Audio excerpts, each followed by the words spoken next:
If you know a person ain't been valid, they ain't been hitting, what they said ain't been coming true, at some point in time, you got to disregard that, man, and start talking about, because what we're going to do over here is you got to start disregarding that and getting to the building of the Cleveland Browns. Because one of the things that I'm a little disappointed at is the Cleveland Browns have done a really good job in free agency. They've done a great job in filling the holes. They've told you what they want to do. There's some great options. You got 2 first-round draft picks.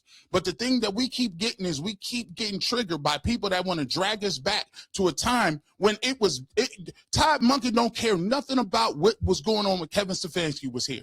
Todd Monken don't care nothing about what was happening with the Baltimore Ravens. Todd Monken is caring about what he's going to do when he is at the job right now, because he's proud and he has an opportunity to coach a football team and he wants to coach them. Why would you continue to listen to people when they tell you they reporting on stuff and then every other word is they bad, they're terrible, the owner is this, the quarterback ain't good? Let me know something. If you can't give me one solid thing that you like about the football team, why are we here? The great thing about work in the internet is you can cover the team or write articles about any team you want. But why would you choose if you're being held hostage? A lot of y'all cats is reporting like we holding you hostage. No, we're willing to free you. We free you of your burdens. Feel free to cover the Jets or the Titans or the Ravens or the Steelers. Feel free to cover your favorite team, wherever it is. If you like the Giants and the 49ers so much and they a model organization, we want to free you. We don't want to hold you in no relationship that you don't like. We don't want that. We want people that actually enjoy talking about the team that they like. Maybe envisioning some players coming around. Maybe actually becoming a new movement. Ain't that a nice thing? Life too short. If it pains you to, a lot of y'all get on TV and a lot of y'all sit there and it looks like it pains you in your face to talk about the Browns. We not holding you hostage. We're not holding you over here. We want you to be happy. We willing to give you that divorce. We willing to sign them papers. Feel free to go hang out with the Falcons or the Saints or whoever. Maybe you like Mendoza so much you can just go out and just cover the Raiders. How that work? And if you like quarterbacks in college so much, how's about you just go? Listen, you can get Oregon. You can cover Dante Moore all next year. Dante Moore. You want to Lenora Sellers? You go right down to South Carolina and get you and go right with the student paper down at the South Carolina Gamecocks.com. But we know you're not going to do that. You know why? Because them clicks ain't the same. Them checks ain't the same. That bag ain't the same. If you want to do Mendoza content, it ain't really, it's not lucrative. Just search in the algorithm. It ain't really lucrative like that. So why you keep asking us, why do you do Shedeur Sanders cover stories? My favorite team is the Cleveland Browns. I've covered the Cleveland Browns. I live in Northeast Ohio. Shedeur Sanders is a starting quarterback for the Cleveland Browns, which I cover. Why would I not be doing stories about Shedeur Sanders? The question is, why are you doing Josh Allen, Lamar Jackson, Joe Burrow stories? C.G. Bush, you done came on a Sunday. You thought they was going to get the gospel. They're getting, right now, I already told you, don't at me. I got a whole new vibe. I don't talk about nobody else. No names necessary. I'm only telling you what I think. Let's talk about why. We're going to get to it. Quinshon Judkins told you what the game plan is. You notice how everybody, this is a layered approach. Why it seem like everybody they already come in and already got the game plan?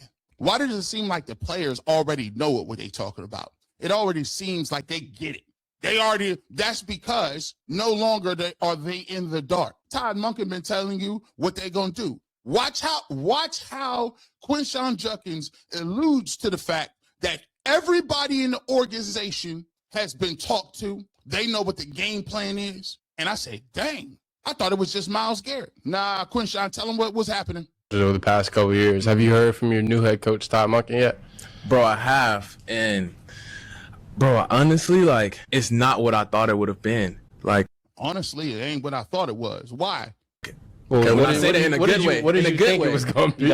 I thought he was going to be more so because my past coach, bro, he was really even keel, bro, super quiet. I thought I was going to get that from Coach Monken, but it wasn't that. He was a real players coach, bro, give me a hug, all that, bro. So he was just super communicative of what he wanted from the team, what his goal is, what his objective is, what he want to come in and do. And, he knows exactly what he wants, and he has a vision. And I think that's what's important as a head coach, and especially being vocal about it too. I think that's what matters. Like the Seahawks. He done told you what your role is. He vocal about it. He done let you know what it is. He didn't know what you. He didn't know. He letting you know. When they come in and say, "What's the plan for me at running back?" He got a plan for you. When they say, "What's the plan we doing at quarterback?" Myles Garrett already told you what you doing at quarterback. Already. Well, listen, is Shedeur the guy? Look at him like that. You gonna give him a job? We don't give nobody no job. Everybody got an opportunity, but he gonna get the first shot. Why you confused then? Your best player told you about it. Notice how Myles Garrett. He don't seem as contentious. He don't seem as crazy. Listen, he came back under Kevin Stefanski. I don't see him wilding out now. He done already told you what it was. Let's talk about the new people. The new people. The new people. All of a sudden, new people that came in. Let's get to my man Zion. New people that came all the way up in here. And it seemed like they done been talked to, and they know what the game plan is. How is it that they understand? I don't think that they sold these young men on Anthony Richardson. They didn't sell them on Kyler Murray. They didn't tell them we was getting Malik Willis. Let's go. Both of those guys are very impressive guys, and I think it's like I said earlier, our job as an offensive line to let them display that, and that's what we're gonna do. What you said again? That was quick and sweet. I think both of those guys are very impressive guys, and I think it's like I said earlier, our job as an offensive line to let them display that, and that's what we're gonna do. No disrespect, those two guys he's talking about is the same two guys that we there's no way they could bring that room back. There's no way. Why? Because you said seems like those two guys they talk about is Deshaun Watson and Shedeur Sanders. I don't think they talk about Dylan Gabriel, but I keep trying to tell y'all how y'all be doing. Yeah, I never really thought Dylan Gabriel was that good either. It was just the antithesis of what Shedeur Sanders was. You was using him as a shield.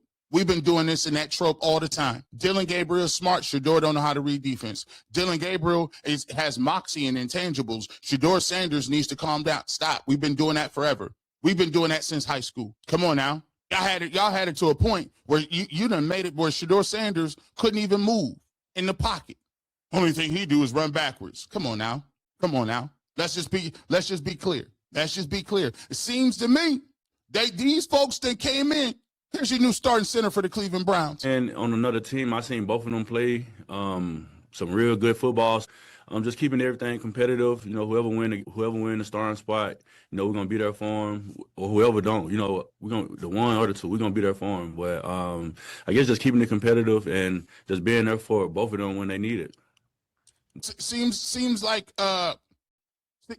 they know what it is, right?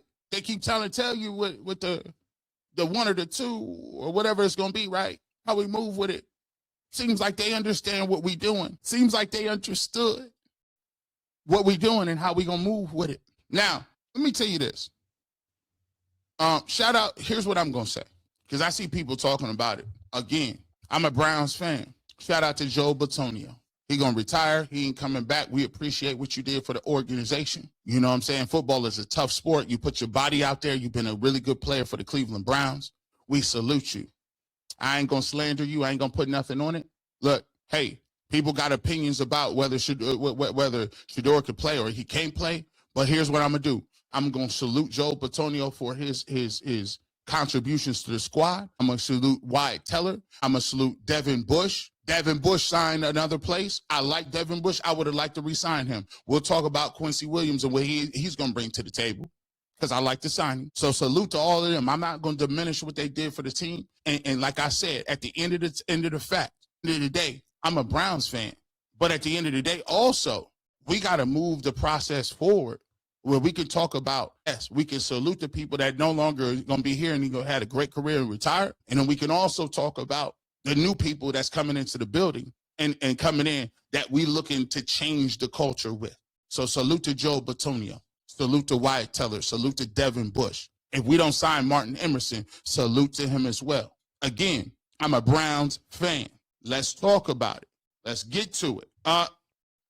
Here's why. Now, Ken Carmen, Ken, you cold with this one. Ken, you is cold. You cold-blooded. Why y'all get this young boy up here and do him like this? Shout out to 92.3 The Fan. This is great. This is what we call veteran radio. Now, I don't know this young man. I'm not trying to be heavy-handed on this young man. Shout out to him. But what they did is they showed him the difference between being a vet in this game and Ken. Hey, listen, Ken, you've been out here. I didn't know you was trying to be, you doing the one-on-one. You've been doing these one-on-one interviews with these folks, putting people under the spotlight, Ken. You done stepped you looking like Stone. Listen, what's his name? What's the dude that used to, and I'm not saying this because it is what it is. These people is not getting interrogated for the same thing. Don't get you mad at me. But when you had to come down and sit down with that one-on-one conversation, you're like, come on and have a seat here. Did you know why you were coming here today? Ken out here putting people on a summer jam string. Now, this young guy, shout out to him. He's going to have a long career in the industry. But watch how Ken do him. And this is funny because this is tongue-in-cheek and it's funny, but I am showing you this is why it's dangerous and it's funny right now. But this is how things work when you don't have critical thinking. When you just hear something, right? And you say, I can mimic this. Because everybody can sound like it sound crazy. Everybody can make it sound like this is a fire take. But when you break it down and you poke holes in it, it can get real messy. Courtesy of 92.3 The Fan. I think that this should happen. I don't want it to happen, but I think it's going to happen because of what Ty Simpson has said about Todd Monken this entire process. Oh, you think it's gonna happen? Yeah.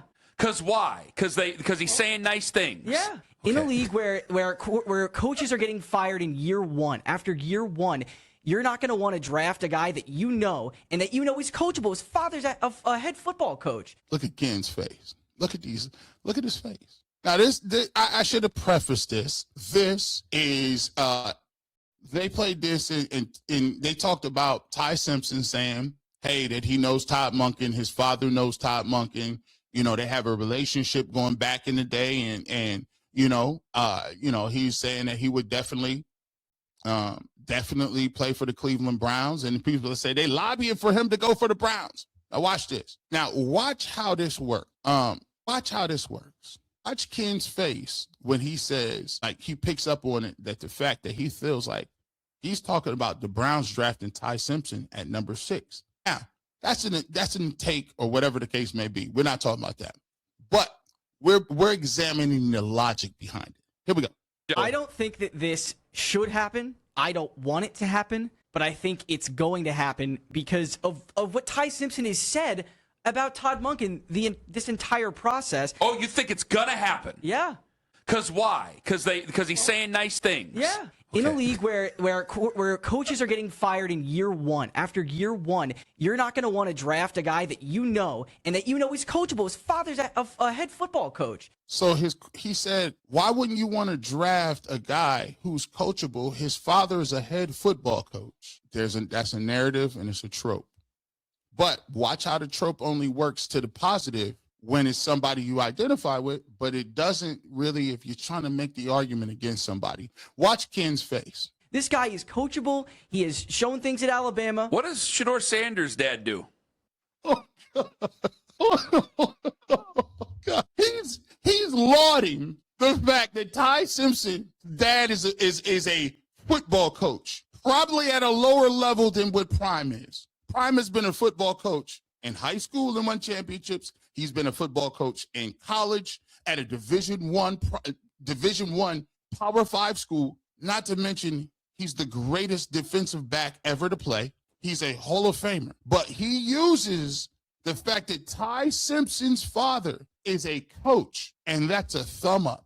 Watch Ken's face. I think he coaches football. Yes, but does Todd Monken have a relationship with Shedeur Sanders' father right now? He recruited Shedeur Sanders, didn't he? Didn't the Browns' last quarterback coach have a good relationship with Shedeur Sanders' dad? Yeah, it's the only backup quarterback that Deion Sanders ever talked about publicly. Has Todd? These dudes got the Bible out on him. He said that the last Browns quarterback coach, Deion Sanders, loves to death. Not only that, he said, oh, and the Ravens wanted to draft him. See, this is cognitive dissonance that hit you in the face. Let me just show you. And shout out to, and by the way, this young man, he's going to have a great career. This might be a learning lesson. But this is what happens when you hear things and you don't think it through, right? Let's talk about it. Let's go back a little bit. A relationship with Shedeur Sanders' father right now. He recruited Shedeur Sanders, didn't he? Didn't the Browns' last quarterback coach have a good relationship with Shedeur Sanders' the only dad? backup quarterback that Deion Sanders ever talked about publicly. Has Todd Monken gotten a porcelain horse head from Ty Simpson? No. Man, got a porcelain horse head. Got one from Shedeur Sanders. Support your, what else you got to support that argument there, John? This is a guy that's coachable. He has done a. Why do you think you're posing it as if Ty Simpson is coachable and Shedeur Sanders isn't? What gives you the idea that Shedeur Sanders isn't coachable? Always ask the question. I would certainly hope so. Are you saying Shedeur Sanders isn't coachable? I'm saying that Ty Simpson has a great relationship with Todd Monken. Well, wait a minute. But I saw photographic proof that Shedeur Sanders has a great relationship with Todd Monken. Porcelain horse that says porcelain so. horse. Do you think it's out of the realm of possibility for the Browns to draft Ty Simpson anywhere? No, it's not out of the realm of possibility, but I think the reasons you're giving me are absolutely nuts. You see, look at Ken. Ken, you know what? Shout out to both of these dudes. Y'all didn't crush the young dude. I didn't kill him. Y'all didn't crush him. You just schooled him on that if you're going to have an opinion, you got to have something behind it to stand on. See, I think all the time, like when we be doing these shows, this is a very good point right here in the industry. There are a lot of times we can have a point. And the thing about it that I like about UCSS, people always say this. UCSS has helped me tremendously. You know why? Because it's sharpened my skills. It's shown me that there is a different type of game. See, one of the critiques on G. Bush was early in the game was that G. Bush is good by himself because he talks in the stream of consciousness and he could talk for 3-4 hours and it'll be entertaining. But the critique was if he ever wants to do live television where it's a 30-minute condensed show and you got to articulate your point in 3 to 5 minutes and 3 to 5 seconds, he takes too long to get started. So one of the things that I took with that was I didn't get salty at it. This is from coaches. See, thing is, you know, when you on TV and do that, they have coaches. Tony Martinez, one of the best coaches ever. When we first started the show, he came in and worked with each and every individual one of us. And he said, listen, I love the fact that when you talk, I don't know what you're going to say. And I'm willing to give you time to get to it because you always pay it off. But in these formats, you just got to be quicker with it. So the great thing about UCSS, right, and the reason I love it is because always remember, you can get better at doing anything. You ain't a finished product. The problem that I have with a lot of people is they get to a point where they're at the top of the market and you people watch you a lot. They don't work on their game. They don't work on the shortcomings that they have. And I'll admit, say, yeah, you're right. It take me a little bit of time to get to it. Cut the fluff out and get to it. And the thing that helps you at UCSS is somebody at some point in time is going to cut you off. It's part of it, right? Right. At some point, people are going to throw things at you. So you have to be prepared to come on and on your toes, be able to be like, nope, yep, nope, and rebuttal and keep it doing, right? And sometimes if you don't come in on point or you don't do your homework, they can make you look crazy. And that is a tool that needs to be sharpened all the time. So for me, I enjoy it because every day I don't know what nobody gonna say. It ain't everybody. Yeah, Bill Musgrave, that's his name. They don't know what you gonna say. And when you get stuff like this right here, what you're seeing is they up here cooking this man. They slow roasting him. Ron Popeil. They basted him, and you remember Elmer Fudd used to get that big pot of water for Daffy Duck, and he'd be cutting them carrots up. I'm about to have some rabbit stew. I'm gonna have rabbit, and Bugs Bunny was like, "No, you ain't had no rabbit stew. I'm nice. You'll never get me." They got that pot. He in the pot right now. Young man, he in the pot right now. So this is why. Listen, I'm willing to go into the lion's den. That's the great part about it. When I go to UCSS, I'm in the lion's den. You don't never know what nobody gonna say. So let's go back and show how Ken doesn't destroy him. He don't call him a hack. This dude might be one day, he might be the coldest to do it. But this was a learning lesson from seasoned journalists or seasoned hosts who say, listen, You can have an opinion, but you better be able to have some supports. But I saw photographic proof that Shedeur Sanders has a great relationship with Todd Monken. Porcelain horse that says Porcelain so. horses. Do you think it's out of the realm of possibility for the Browns to draft Ty Simpson anywhere? No, it's not out of the realm of possibility, but I think the reasons you're giving me are absolutely nuts. I don't see where these things are connected. You're telling me that you've been saying, everybody on this station has been saying that Todd Monken needs to try to win in year one. And you're going to tell me that taking Carnell Tate and taking Ty Simpson is not going to at least give him the opportunity to win? Taking a guy who started 15 games in college is giving him the opportunity to win right now? Yeah. No. Dang. This 2 days in a row. Listen, Black Hoodie Ken might be different. He went viral. He was up there interrogating. He said, hey, you got to answer the man. Answer that man. They took a phone call that day. Black Hoodie Ken might be different. He like, I think so. I think he gives you a way better chance than Shedeur Sanders or Deshaun Watson. No. Yeah.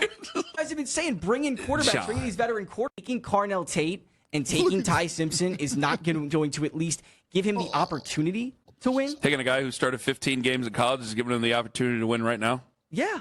No. I think so. I think he gives you a way better chance than Shedeur Sanders or Deshaun Watson. No. Yeah. No. I mean, you guys have been saying bring in quarterbacks, bring in these veteran quarterbacks. Why not bring in Ty Simpson? Well, if he sucks, then next year you get to pick from an insane draft class. so you're going to, this is why, shout out to Ken. Shout out to Danny. Guys, that's how, you see what I'm saying? You see what I'm saying? What I'm actually trying to show you is this. As I change my ice pack, here we go. Could you, there you go. Appreciate you. Your little water. Guys, what I'm trying to show you is, see the lighthearted nature that was. You're going to see people on the internet all the time do that. It was very obviously that I mean, even if he believed in what he was saying right there, because he believes it doesn't mean that it has some bearing that people should go crazy over. Because guess what? Thank you. Because guess what? Down real quick. Because guess what? It don't have no basis in fact. It has no basis in its narrative. He used the oldest tropes in the world. It's funny that a coach's son that's a quarterback is smart, intelligent, a leader, and knows how to handle teams. All of that works for Ty Simpson, but not for Shedeur Sanders. The narrative that he's coachable, what does it mean? Why is he coachable, but he's not? Why does he give you the best chance to win, and he's only played 15 games in college, and his last 8 were terrible? Why, all of a sudden, why is it the fact that most people, and I've asked multiple people this, if you don't believe that Shedeur Sanders is any good, why are you willing to fail with somebody else just so you can get to 27? If you were interested in actually seeing if he can play, you would say, all right, well, let's give him an opportunity. The coach believes in him. He believes in him. They didn't go get nobody. I've always said, if the Cleveland, you keep saying if the Browns do this, the Browns do that. If the Browns don't do anything, and they've been telling you that they like the quarterback or they're going to have a competition, why is it that you won't believe it? It says more about you. So my thing is, once you see all of this not happen, this isn't an exercise where it even got to be about vitriol. Everybody gonna have an opinion. Your job as a viewer is to figure out in real time whether or not that person's opinion is worth you even watching. If a little kid comes up to me and says, you know what? You don't know what you're talking about, and the kid is 6, am I gonna punt the kid down the stairs? Am I gonna shove the kid down, take his lunch money, and be like, you don't know what you're talking about, little kid? Or I'm going to be like, oh, man, listen, I appreciate it, man. How's class going? What you doing on research? I'm talking to you about little kid stuff.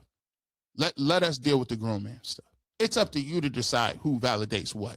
Validation doesn't come from your title. Validation comes from if the people believe you or not. Jay-Z said, we don't believe you. You need more people. Never argue with people, because from a distance, people can't tell who's who. Meaning that if you're arguing with a person who happens to be a person that could be a fool, and you arguing, somebody else will look at y'all down the street and be like, hey, they don't know that one person is a fool and you trying to get them together. They just gonna look at y'all as both fools. It's available. The book put the stuff out. It's available. There's coaches all over the place that they say Shedeur Sanders can do this, do that, do this. You know, people have been telling you that all the time. But one of the things that we're gonna do is we moving the conversation along. We've been here an hour and something, but the thing is, to move the conversation forward. Because I will tell you this, the remnants that you guys are looking at today are people that are holding on. They're holding on. They're holding on. We've turned the page, have you? Let me repeat that. Just for the people in the back. We've turned the page, have you? I give everybody an opportunity. See, I'm a coalition builder. Think of me as a guy who likes to build arcs and buildings. I really don't like, see, you may think that the barbershop is about receipts and the scorekeeping and then I told you so. But this is just the mode you got to be in. See, sometimes you got to be equipped for all seasons. When it's time to put people in place and tell them what they should be hearing, it's a season for that. It's also it's a time to destroy narratives, strongholds, misconceptions, but then it's also time to build community, build a necessary haven, and to build momentum. And frankly, the time to tear down narratives and strongholds is over because I don't even have to do that no more. There's lots of people on the internet that believe in saying, oh no, you said this, that wasn't true. Let me show you why it is. It's a lot of them on the internet. You know how the aunties do. You know how the uncles do. You know they ain't gonna play no games with you. But it's also a time to build. You can't be caught up in war. See, I told you, remember when before? I told you about Caesar. I said, the great thing about generals is this. When you're a general and you're a wartime general and you going out taking land, that's all good. You can be the greatest strategist in the world, moving around. You meeting with generals. You're amongst your men. But guess what? Everybody can take land. But what happens when you need to govern? Everybody can win the primaries. Everybody can come up with slogans. Everybody can move around. Everybody can move around and win elections. But what happens when you need to govern and you don't have the red meat? You don't have the adrenaline. You don't have the divisiveness of the war to keep people interested. See, everybody interested when we go into war, because guess what? It's exciting. We jousting. We moving around. Oh my goodness, we took 3 lands. They sending scribes back telling about the great generals. Yes, we send the scribe and we send the raven talking about the great battles and the triumphs and the lands that we won under the name of the king. A great battle was won. Okay. What happens when ain't no battles to get it? And then people you conquered, now you got to govern them. You got 7 or 8 ethnic races that believe in different religions. And you need to figure out how much you're going to tax them. Which municipalities are you going to give gold to? Where the aqueducts? Where the water systems? You got a band of raiders coming through. Oh, you had a natural disaster. Whole village burned down. So now what do? See, the Cleveland Browns, the wartime is arguing about quarterbacks. That's our problem. We too worried about wartime and quarterbacks. We spent the whole doggone time talking about quarterbacks when the Cleveland Browns is moving and doing and getting and putting things together. Huh? They actually bolstering. While you was talking about what you didn't believe in, they showed you what they was investing in. We cooking. And by the way, here's the way it works. Slowly but surely, when people once again, when you watch the barbershop, it's just not a one-off. Remember when I talked to you about political capital? Political capital works in this game as well. I'm going to toe the party line until it becomes politically. I don't know if I got the political capital on this one. The people are speaking a little bit too loudly. My constituents is not going to go for this one. And by the way, I already done told people I'm not running for re-election. Notice how people switch up when they ain't running no more. See how they always see the light? They always get a conscience. I've voted 99% with the party, but I, in good conscience, cannot vote for this bill. Yeah, we know why, because you ain't running no more. You're about to run off into the sunset with that bag of money that you had from the private sector. See, this is why it's different. I just went from generals, old school monarchs, and I just gave you the reason. We breaking it down. I just gave you political talk, too. So watch how the political calculus is moved. None of these guys came and got to it. The Browns didn't take Kyler Murray. They didn't take Malik Willis. They didn't do anything like that. They look, Spencer German said, at some point, they're not coming, are they? Yeah, they're not walking through that door. You got to get real. So now watch how it starts nationally. It always starts nationally, and it's a trickle-down theory. Trickle down, and it gets to the local. So I'm going to give you an opportunity. That's why. Starts like this. Football. You're going to have to go heavy. Whoever it is that's under center for this football team, and I'm hoping it's Shedeur Sanders because I can't keep my eyes off the young man when he's playing football. Good gracious. He sound like he was giving a review of Pretty Woman. I can't keep my eyes off this woman. I can't keep my eyes off this guy coming to this football. Listen, this is the way it starts nationally. This is the way it starts nationally. It trickles down. Talk to him. By the way, man, let me take this down. I got to shout out to Jackie Truth. Jackie Truth is the #1 clip grabber in the game on Twitter. She is always, he or she, I don't know if this is a male or female, whoever it is. No disrespect if I got it wrong. But Jackie Truth, let me tell you something. Bona fide recipient. Her receipts are devastating. She is one of the #1 receipt getters on Twitter. And I am telling you here, I don't see how how he or she does it. Somebody will have something out. Them receipts be dropping immediately. Boom. She must be here. She must be inside noise. They got sources somewhere. I believe this was one of the individuals who started when Rex Ryan was doing the most. Rex Ryan was doing the most. They dropped receipts from inside Brown's meeting rooms. There you go. There's Shedeur #1 right there, sitting next to the coach in the front of the room. There's Shedeur #2 sitting right here. I said, you never, bro, you remember the old school show Cheaters? This person is about devastating as the host from Cheaters. That host from Cheaters, he would ruin a lot of lives. They show you the intel. There's John coming out of a restaurant. It looks like John is working late. But what's this? Seems to be working with a young intern sitting in the passenger seat. I don't think they're going over stocks, bonds, and notes for the meeting in the morning. Taking a spin around the block. This dude come up. He hit you. He being all. So, we brought you here tonight because your husband, John, has been working a lot lately, and you said he's been arguing with you. You know, unfortunately, we have some intel for you. He had the first iPad. He had that iPad. He pulled that iPad. Oh, yeah. As you can see, they're over at Ruby Tuesdays, right here, snuggling up to the salad bar. I understand this hurts you. Do you want to go confront him? I don't know. We'll be strong for you. They bring that camera in the Ruby Tuesdays. They pull up to that Ruby Tuesdays. That dude, John, be sick. He be sitting there in a button up. Like, bro, it's 8:30 on a Thursday. They pulled up to you at Ruby Tuesdays. You in there with Sarah from accounting. Stop it, bro. Nasty work. Yes. Jackie Truth, you might have been a producer over there. Whoever it is that's under center for this football team, and I'm hoping it's Shedeur Sanders because I can't keep my eyes off the young man when he's playing football. You're going to have to go heavy play action and down the field. What have we seen from Shedeur Sanders? He's confident. He has no issue having issues, okay? So if he wants to throw that thing down the field, the best bet is protect yourself with some guards. Zion Johnson, not the best in the league, but better than what they got in Cleveland. Look at it. It starts nationally. It starts nationally all of a sudden. Now, this dude on the right, he ain't not a Shedeur lover. You going to come around, though. You going to come around. Let's continue on. Nationally, watch how it starts.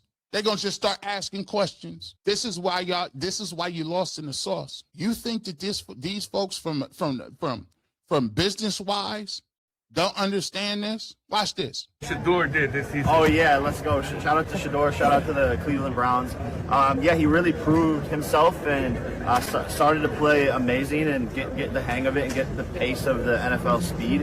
And it's, a really exciting future with him as the Browns quarterback. By the way, you notice what he said? Shout out Shedeur. Shout out to the Cleveland Browns. Sheesh. See, this is what we're talking about.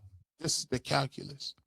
Jake Paul is like, slightly famous. All these people start coming around. You think it's random? See, when they went out to England in London last year, Shedeur Sanders' face was all over the place. Now all of a sudden, the Browns is in Paris. Okay, I said, how many primetime games you think they're gonna get?